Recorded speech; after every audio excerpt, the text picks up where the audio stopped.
ఓం నమో భగవతే శ్రీరమణాయ. 22 మార్చి 1935 భాషణముల 39. ఆర్ శేషగిరిరావు అనే దర్శనార్థితో మాట్లాడుతూ భగవాన్ ఇలా అన్నారు: ఆత్మజ్ఞాని మాత్రమే చక్కని కర్మయోగి కాగలడు. నేను కర్తను అను భావన నశించిన తర్వాత ఏమి జరుగుతుందో చూద్దాం. శ్రీ శంకరాచార్యుల వారు నిష్క్రియత్వమును అంటే ఉదాసీనతను ఉపదేశించారు. కానీ ఆయన భాష్యాలను వ్రాసి వాదనలలో పాల్గొనలేదా? పనులు చేయడం గురించి, చేయకపోవడం గురించి బాధపడవద్దు. నిన్ను నువ్వు తెలుసుకో. తర్వాత అది ఎవరి కర్మ అగునో విచారిద్దాం. అది ఎవరిది కర్మ తనంతట తాను పూర్తి చెందుగాక. కర్త ఉన్నంత కాలం అతడు తన కర్మలను అనుభవించి తీరాలి. అతడు తాను కర్తను అని అనుకోకపోతే అతనికి కర్మ లేదు.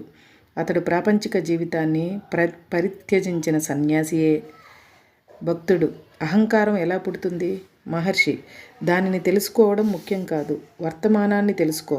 దాన్ని తెలుసుకోకుండా ఇతర కాలాల గురించి ఎందుకు చింతిస్తావు? మహర్షి ఒకసారి ఒక ప్రశ్నకు సమాధానం ఇలా చెప్పారు: ప్రపంచం నీ లోపల ఉందా లేక బయట ఉందా? అది నీకంటే వేరుగా ఉంటుందా? ప్రపంచం నీ దగ్గరికి వచ్చి నేను ఉన్నాను అని నీకు చెప్తుందా?